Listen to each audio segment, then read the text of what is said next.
नमस्कार, स्वागत है आपका मेरे YouTube चैनल ITI 360 डिग्रीज में। आज के इस वीडियो में हम डिस्कस करने वाले हैं वर्कशॉप कैलकुलेशन एंड साइंस के 25 इंपॉर्टेंट क्वेश्चन के बारे में, जो कि वर्कशॉप कैलकुलेशन एंड साइंस के टेस्ट 1 का सोल्यूशन भी है। और साथ में इस वीडियो के अंत में मैं आपको इस वीडियो से सभी इंपॉर्टेंट पॉइंट्स को समराइज करके भी बताऊंगी। तो मेरे साथ इस वीडियो के अंत तक बने रहिए। चलिए स्टार्ट करते हैं।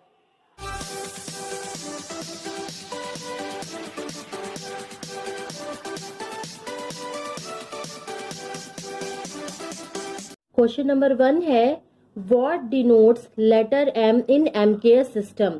मतलब एमकेएस प्रणाली में एम अक्षर क्या दर्शाता है। तो पहले हम एमकेएस प्रणाली के बारे में थोड़ी सी जानकारी प्राप्त कर लेते हैं।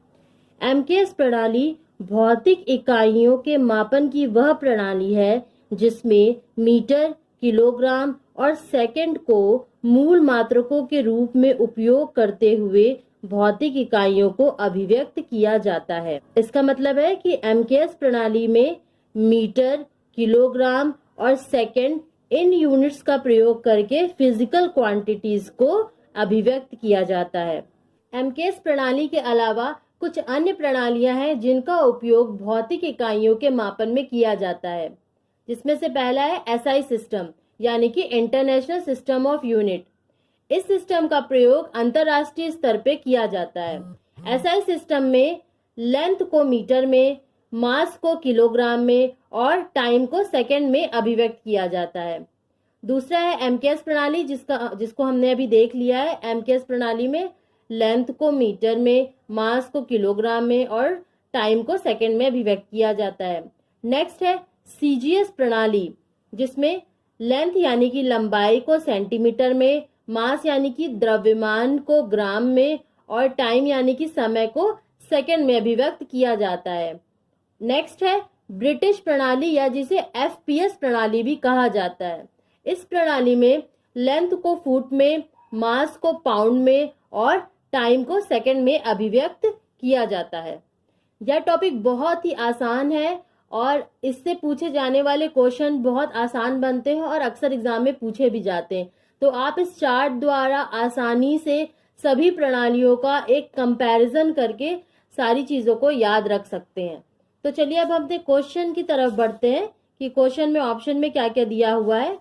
ऑप्शन फर्स्ट है माइल, ऑप्शन बी है मीटर, ऑप्शन सी है मिलीमीटर और ऑप्शन डी है माइक्रोन। तो इसका सही आंसर क्या होगा? Option B, meter. MKS system में एम का मतलब होता है मीटर।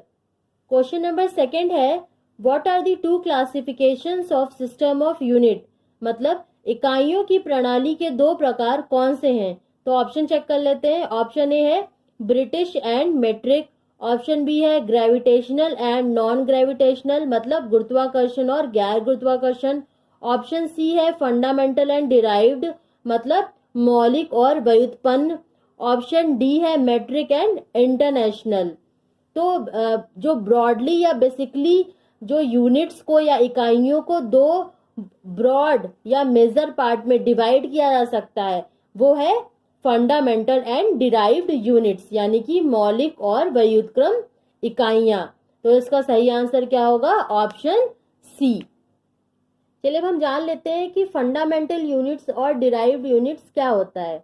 तो फंडामेंटल यूनिट्स यानी कि मौलिक इकाई वह इकाई होती है जो दूसरी भौतिक इकाइयों पर निर्भर नहीं करती। For example length, mass, time, temperature.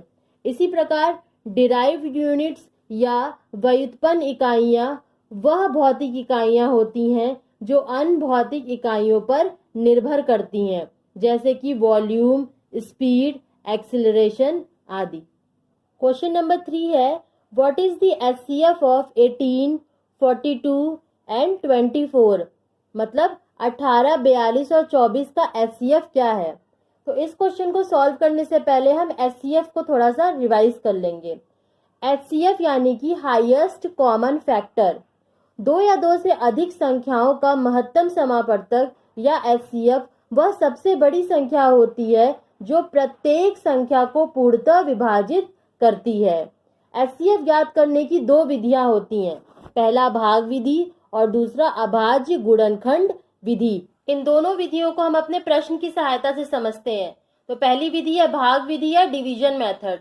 18, 24 और 42 का भाग विधि से एचसीएफ ज्ञात करने के लिए हम पहले 24 को 18 से डिवाइड करेंगे। ये एक बार जाएगा और शेष 6 बचेगा। अब 18 को हम 6 से डिवाइड करेंगे तो ये 3 बार जाएगा और शेष 0 बचेगा। तो इस प्रकार 18 और 24 का हाईएस्ट कॉमन फैक्टर 6 हो गया। अब 42 को हम 6 से डिवाइड करेंगे तो ये 7 टाइम्स जाएगा और शेष कुछ भी नहीं बचेगा। तो इस प्रकार भाग विधि से 18, 24 और 42 का एचसीएफ 6 होगा। दूसरी विधि है अभाज्य गुणनखंड विधि या प्राइम फैक्टराइजेशन मेथड। इस विधि में प्रत्येक संख्या को सबसे छोटे अभाज्य संख्या के गुणनखंड के रूप में व्यक्त करते हैं।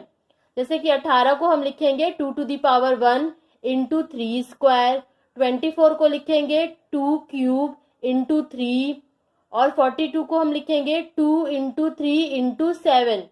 अब एचसीएफ ज्ञात करने के लिए हमें सभी कॉमन प्राइम फैक्टर्स को लोएस्ट डिग्री के साथ मल्टीप्लाई करना है। जैसे कि इसमें कॉमन प्राइम फैक्टर कौन कौन से हो गए, 2 और 3। 2 और 3 तीनों ही संख्या के फैक्टराइजेशन में आ रहे हैं। 7 कॉमन प्राइम फैक्टर नहीं होगा क्योंकि ये 18 और 24 के गुणनखंडों में नहीं आ रहे हैं। और लोएस्ट डिग्री का क्या मतलब हुआ, जैसे 2 की लोएस्ट डिग्री तीनों में ही क्या आ रही है, 1 आ रही है, और 3 की लोएस्ट डिग्री क्या आ रही है, 1 आ रही है। तो इस तरह से इसका एचसीएफ क्या हो जाएगा, 2 into 3 यानी कि 6। तो चलिए अब अपने क्वेश्चन की तरफ बढ़ते हैं कि 6 कौन सा ऑप्शन है। तो ऑप्शन बी है 6। तो इस तरह क्वेश्चन नंबर 3 का सही आंसर हुआ ऑप्शन बी 6। क्वेश्चन नंबर 4 है what is the LCM of 12, 18, 6 and 36। मतलब 12, 18, 6 और 36 का एलसीएम क्या हुआ। तो चलिए हम एलसीएम को थोड़ा रिवाइज कर लेते हैं। एलसीएम मतलब कि लोएस्ट कॉमन मल्टीपल। 2 या 2 से अधिक संख्याओं का लघुत्तम समापर्त या एलसीएम वह सबसे छोटी संख्या होती है जो प्रत्येक संख्या से पूर्णतः विभाजित हो जाती है। एलसीएम ज्ञात करने की भी 2 विधियां हैं। पहली है भाग विधि या डिवीजन मेथड और दूसरी है अभाज्य गुणनखंड विधि या प्राइम फैक्टराइजेशन मेथड। इन दोनों विधियों को हम अपने प्रश्न की सहायता से समझेंगे। तो पहली विधि है भाग विधि या डिवीजन मेथड। इस विधि में प्रत्येक संख्या को सबसे छोटी अभाज्य संख्या से डिवाइड करते हैं और यह प्रोसेस तब तक कंटिन्यू करते हैं जब तक कि 1 ना आ जाए। तो चलिए हम इन सभी नंबर्स को सबसे पहले 2 से डिवाइड करते हैं क्योंकि ये सभी नंबर 2 से डिवाइड होंगे। तो 2 से डिवाइड करने पे हमें मिल जाएगा 6, 9, 3 और 18। अभी भी ये सभी संख्याएं 2 से डिवाइड होंगी तो फिर से हम इन्हें 2 से डिवाइड करेंगे। अब हमें मिलेगा 3, 9, 3, 9। अब ये संख्याएं 2 से डिवाइड नहीं होंगी तो हम नेक्स्ट सबसे छोटी अभाज्य संख्या यानी कि 3 से इन्हें डिवाइड करेंगे। तो 3 से डिवाइड करने पे हमें मिल जाएगा 1, 3, 1, 3। फिर से हम इन्हें जब 3 से डिवाइड करेंगे तो अब हमें मिल जाएगा 1, 1, 1, 1। एलसीएम ज्ञात करने के लिए अब हम इन सभी डिवाइजर्स या भाजक का मल्टीप्लाई करेंगे। तो इस प्रकार से 12, 18, 6 और 36 का एलसीएम हो जाएगा 2 into 2 into 3 into 3 यानी कि 36। दूसरी विधि है अभाज्य गुणनखंड विधि या प्राइम फैक्टराइजेशन मेथड। इस विधि में प्रत्येक संख्या को सबसे छोटे अभाज्य संख्या के गुणनखंड के रूप में व्यक्त करते हैं। जैसे 12 को लिख सकते हैं 2 स्क्वायर इंटू 3, 18 को लिख सकते हैं 2 into 3 स्क्वायर, 6 को लिख सकते हैं 2 into 3 और 36 को लिख सकते हैं 2 स्क्वायर इंटू 3 स्क्वायर। अब एलसीएम ज्ञात करने के लिए इन सभी प्राइम फैक्टर्स या फिर अभाज्य गुणक को उनके हाईएस्ट डिग्री के साथ मल्टीप्लाई करते हैं। जैसे कि इसमें कौन कौन से प्राइम फैक्टर है, 2 और 3, और 2 का हाईएस्ट डिग्री के साथ क्या है 2 स्क्वायर और 3 हाईएस्ट डिग्री के साथ क्या है 3 स्क्वायर। तो इस प्रकार इनका एलसीएम क्या होगा 2 स्क्वायर इंटू 3 स्क्वायर यानी कि 36। तो चलिए क्वेश्चन की तरफ बढ़ते हैं और देख लेते हैं कि 36 कौन सा ऑप्शन है। तो क्वेश्चन में ऑप्शन सी 36 दिया हुआ है तो इसका सही आंसर क्या होगा सी 36। तो मैंने आपको एलसीएम और एचसीएफ ज्ञात करने की 2 विधियां बताई। पहली है भाग विधि या डिवीजन मेथड और दूसरी है अभाज्य गुणनखंड विधि या प्राइम फैक्टराइजेशन मेथड। आपको इन दोनों विधियों में से जो भी विधि आसान लगती हो आप उससे क्वेश्चन को सॉल्व कर सकते हैं। एलसीएम और एचसीएफ से एक बहुत इंपॉर्टेंट फॉर्मूला है जिससे क्वेश्चन आते हैं। किन्हीं दो संख्याओं का एलसीएम और एचसीएफ का प्रोडक्ट उन दोनों संख्याओं के प्रोडक्ट के बराबर होता है। ये बहुत इंपॉर्टेंट फॉर्मूला है, इससे अक्सर क्वेश्चन पूछे जाते हैं और ये बहुत ही आसान प्रश्न रहते हैं। अगर आपको ये फॉर्मूला पता है तो आप आराम से इस पे प्रश्न सॉल्व कर सकते हैं। क्वेश्चन नंबर 5 है, how many millimetres are there in 1 inch, मतलब 1 इंच में कितने मिलीमीटर होते हैं। तो 1 इंच में 2.54 सेंटीमीटर या 25.4 मिलीमीटर होते हैं। तो चलिए ऑप्शन चेक कर लेते हैं। ऑप्शन ए है 2.54 मिलीमीटर, गलत है। ऑप्शन बी है 25.4 मिलीमीटर। तो इसका सही आंसर क्या हो गया? Option B, 1 inch is equals to 25.4 millimetre. Question number 6 है, what is the product of 0.003 and 0.5, मतलब 0.003 और 0.5 का प्रोडक्ट क्या है। तो चलिए इसे सॉल्व कर लेते हैं। 0.003 इंटू 0.5, तो पहले हम इसमें 3 और 5 का मल्टीप्लिकेशन कर लेंगे तो हमें कितना मिल जाएगा? 15। अब हमें देखना है कि कितने अंक के बाद दशमलव लगाना है। तो यहाँ पे 1 अंक के बाद दशमलव है और यहाँ पे 1, 2 और 3 अंक के बाद दशमलव है। तो इन दोनों के प्रोडक्ट में 4 अंक के बाद दशमलव लगेगा, मतलब 1, 2, 3 और 4। तो इसका आंसर क्या हो जाएगा दोनों के प्रोडक्ट का? 0.0015। तो चलिए अब ऑप्शन में से देख लेते हैं। ऑप्शन बी दिया हुआ है 0.0015, तो इसका सही आंसर क्या हो जाएगा? Option B. क्वेश्चन नंबर 7 है, what is the square root of 529, मतलब 529 का वर्गमूल क्या है। तो चलिए इसे सॉल्व कर लेते हैं। 529 का स्क्वायर रूट फाइंड आउट करने के लिए हम इसे राइट हैंड साइड से दो दो के पेयर में बना लेंगे। तो यहाँ पे 29 का एक पेयर बन गया और यहाँ पे सिर्फ एक ही नंबर है तो इसके आगे हम 0 लिख लेते हैं। अब हमें क्या करना है? हमें एक ऐसा नंबर फाइंड आउट करना है जिसका स्क्वायर या तो 5 के बराबर हो या तो 5 से कम हो। तो वो नंबर क्या हो जाएगा? 2 का स्क्वायर क्या होता है? 4। तो हम यहाँ पे 4 लिख लेंगे। बच जाएगा 1, जब इसमें से -5 में से 4 माइनस करेंगे तो 1 बच जाएगा और यहाँ पे इसे ऐड कर लेंगे 2 को, तो ये हो जाएगा 4 और इस वाले पेयर को यहाँ पे ऐसे उतार लेंगे एज इट इज़। अब हमें एक ऐसा नंबर ढूंढना है जिसका अगर हम इस नंबर यहाँ पे अगर उसे हम लिखते हैं और इसी नंबर में अगर उसे मल्टीप्लाई करते हैं तो हमें ये वाला नंबर मिल जाए। तो यहाँ पे क्योंकि 9 है तो यहाँ पे या तो 3 आ सकता है लिखने के लिए या तो 7 हो सकता है, क्योंकि हमें पता है 3 का स्क्वायर होता है 9 और 7 का स्क्वायर होता है 49। तो हम क्या करेंगे? पहले 3 से चेक कर लेते हैं। तो जब इसमें 3 का मल्टीप्लाई करेंगे तो 3 3 हो जाएगा 9 और 3 4 हो जाएगा 12। तो ये पूरा पूरा क्या हो रहा है? कैंसिल आउट हो जा रहा है। तो इस 3 को यहाँ पे लिख लेंगे। तो इस तरह से 529 का जो स्क्वायर रूट होगा वो हो जाएगा 23। तो चलिए अब ऑप्शन में चेक कर लेते हैं कि 23 कौन सा ऑप्शन है। तो 23 है बी ऑप्शन, तो इसका सही आंसर क्या हो जाएगा? Option number B. Question number 8 है, how much is 8% of 40 kg, मतलब 40 kg का 8% कितना होगा। तो चलिए इसे सॉल्व कर लेते हैं। तो हमें क्या कैलकुलेट करना है? 40 kg का 8%।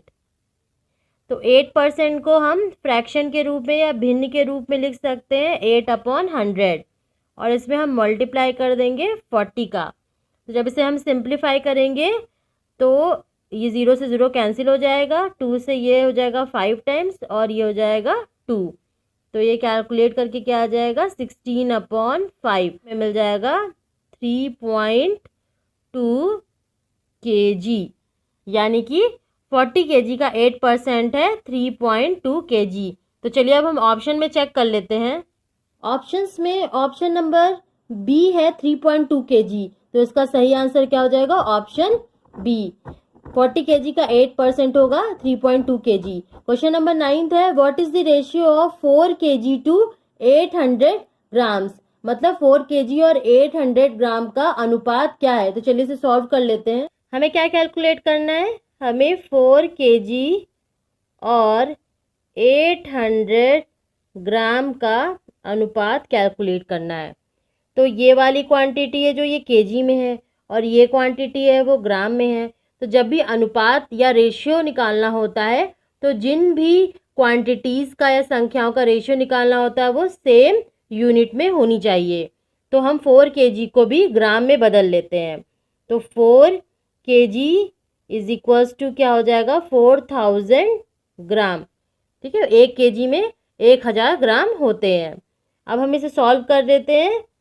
4000 अपॉन 800, तो ये 2 0 कैंसिल हो जाएगा और ये हो जाएगा 5 और नीचे बनेगा 1, यानी इन दोनों का अनुपात कितना हुआ, 5:1, 5:1। तो चलिए ऑप्शन में चेक कर लेते हैं।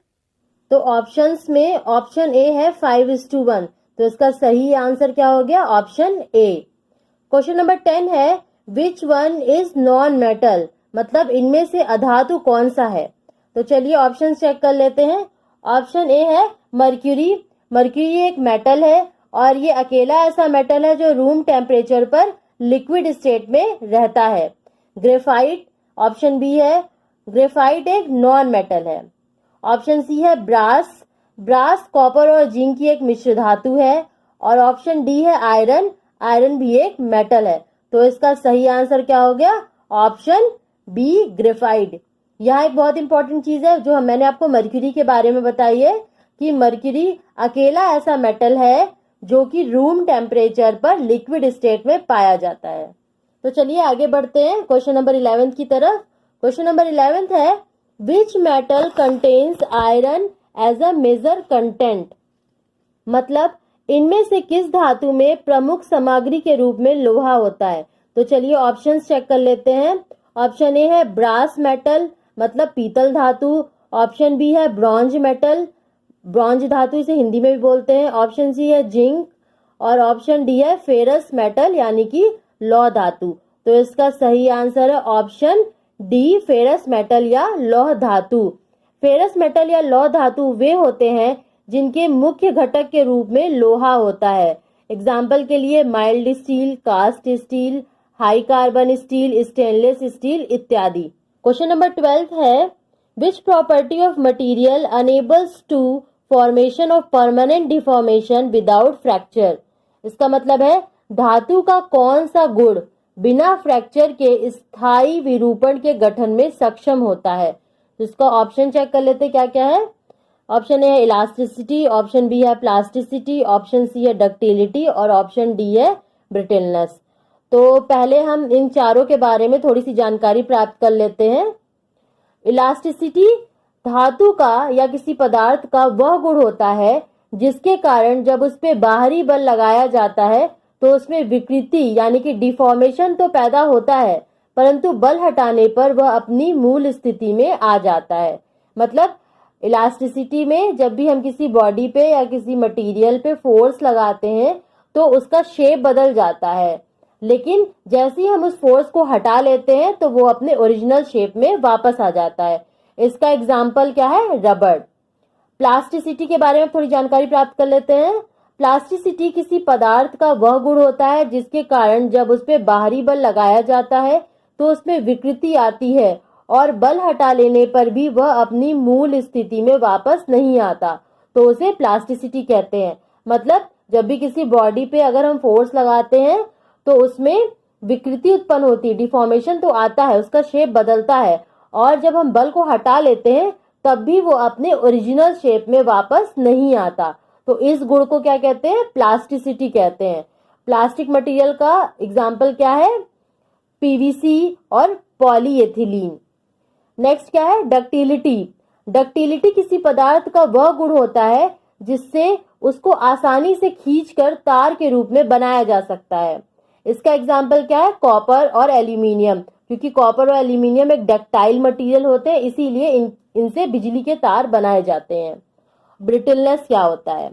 ब्रिटलनेस किसी पदार्थ का वह गुण होता है जिसके कारण अगर उस पर बाहरी फोर्स लगाते हैं तो वह विकृति उत्पन्न किए बजाय टूट जाता है। उसे कहते हैं भंगुरता या ब्रिटलनेस। इसका एग्जाम्पल क्या है? ग्लास प्रोडक्ट, जितनी भी शीशे की चीजें होती हैं, अगर हम उस पे बाहरी फोर्स लगाते हैं या किसी चीज से मारते हैं तो वो टूट जाती हैं, उनका शेप नहीं बदलता। तो चलिए अब हम ऑप्शन की तरफ बढ़ते हैं। तो जैसा कि क्वेश्चन में पूछा गया है कि वह गुण जिसके कारण वो बॉडी या उस पदार्थ में फ्रैक्चर नहीं होता, वो टूटता नहीं, परंतु उसमें एक परमानेंट स्थायी विरूपण होता है, तो इसका सही आंसर क्या हो जाएगा? Option B, plasticity. Question number 13 है, which among the following is an insulator? मतलब इनमें से कौन सा एक कुचालक है? तो ऑप्शन चेक कर लेते हैं। ऑप्शन ए है कॉपर, ऑप्शन बी है एल्यूमिनियम, ऑप्शन सी है सिल्वर और ऑप्शन डी है मीका या माइका। तो इसमें ऑप्शन में कॉपर, एल्यूमिनियम और सिल्वर बिजली के अच्छे सुचालक होते हैं, इसलिए इनसे तार भी बनाए जाते हैं बिजली के। तो इसका सही आंसर क्या हो जाएगा? Option D, mica. माइका का प्रयोग इंसुलेटर बनाने के लिए किया जाता है। क्वेश्चन नंबर 14 है, which one of the following will conduct electricity? मतलब निम्न में से कौन विद्युत का संचालन करती है? तो ऑप्शन चेक कर लेते हैं। ऑप्शन ए है ग्रेफाइट, ऑप्शन बी है पोर्सिलीन, ऑप्शन सी है रबर और ऑप्शन डी है वुड। तो इन ऑप्शंस में पोर्सिलीन, रबर और वुड, ये तीनों के तीनों इंसुलेटर हैं, मतलब ये इलेक्ट्रिसिटी कंडक्ट नहीं करते। जबकि इनमें से ग्रेफाइट एक नॉन मेटल है, लेकिन ये अकेला ऐसा नॉन मेटल है जो विद्युत का संचालक है। तो इसका सही आंसर क्या हो जाएगा? Option A, graphite. Question number 15 है, how many inch in a foot? मतलब एक फुट में कितने इंच होते हैं? तो एक फुट में 12 इंच होते हैं। तो ऑप्शन चेक कर लेते हैं। ऑप्शन ए ही दिया हुआ है 12 इंचेस, तो इसका सही आंसर क्या हो जाएगा? Option A, 12 inch. Question number 16 है, what is the unit of speed? मतलब गति का मात्रक या इकाई क्या है? तो गति या स्पीड का फॉर्मूला क्या होता है? स्पीड बराबर डिस्टेंस अपॉन टाइम या दूरी बटा समय, और इसका मात्रक क्या होता है? मीटर प्रति सेकंड। तो इसका सही आंसर क्या हो जाएगा? ऑप्शन ए, मीटर पर सेकंड। क्वेश्चन नंबर 17 है, what is called mass per unit volume of a substance? मतलब किसी पदार्थ के इकाई आयतन में निहित द्रव्यमान को क्या कहते हैं? तो ऑप्शन देख लेते हैं। ऑप्शन में क्या क्या है? ऑप्शन ए है मास, ऑप्शन बी है वेट, ऑप्शन सी है डेंसिटी, ऑप्शन डी है वॉल्यूम। तो इसका सही आंसर क्या हो जाएगा? Option C, density. Density is equals to होता है मास अपॉन वॉल्यूम या द्रव्यमान बटे आयतन। क्वेश्चन नंबर 18 है, which steel is used for making files and cold chisel? इसका मतलब है रेती और कोल्ड छेनी बनाने के लिए किस स्टील का प्रयोग किया जाता है? तो रेती और कोल्ड छेनी बनाने के लिए हाई कार्बन स्टील का प्रयोग किया जाता है। ऑप्शन चेक कर लेते हैं। ऑप्शन ए है low carbon steel, option B है medium carbon steel, option C है हाई कार्बन स्टील और ऑप्शन डी है स्टेनलेस स्टील। तो इसका सही आंसर क्या हो जाएगा? Option C, high carbon steel. File और cold chisels high carbon steel से बनी होती हैं।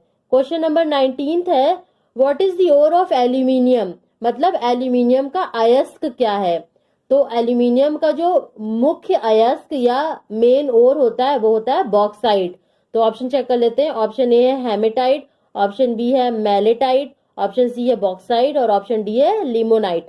तो इसका सही आंसर क्या हो जाएगा? Option C, bauxite. Bauxite aluminium का एक ओर है। हेमेटाइट और लिमोनाइट आयरन के ओर्स हैं।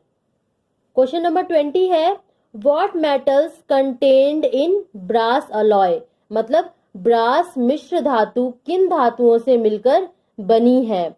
तो ब्रास कॉपर और जिंक यानी कि तांबा एवं जस्ता से बनी हुई मिश्र धातु है। ऑप्शन चेक कर लेते हैं।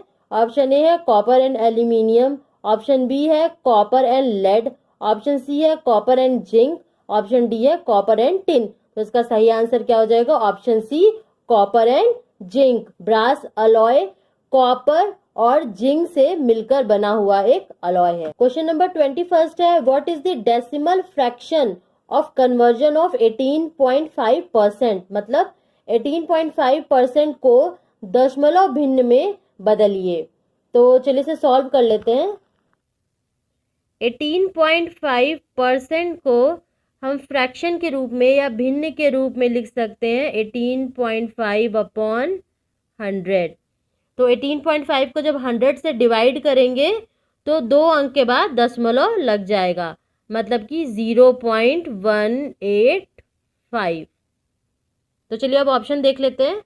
ऑप्शन में ऑप्शन ए दिया हुआ है 0.185, जो कि हमारा सॉल्व करने पे आया था। तो इसका सही आंसर क्या होगा? 0.185, ऑप्शन ए। क्वेश्चन नंबर 22 है, a motorcycle tyre is sold for ₹300।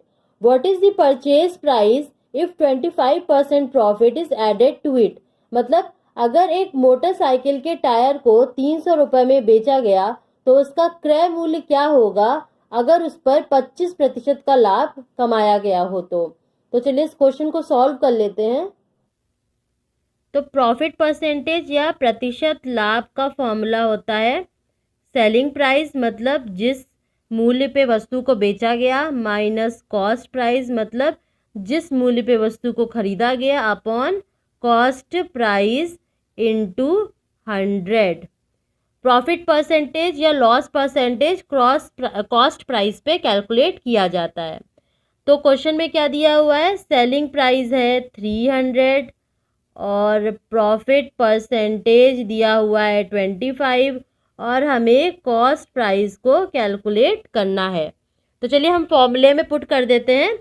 Profit percentage है 25, हमें सेलिंग प्राइस पता है 300, माइनस कॉस्ट प्राइस हमने x रख लिया और अपॉन कॉस्ट प्राइस इनटू 100।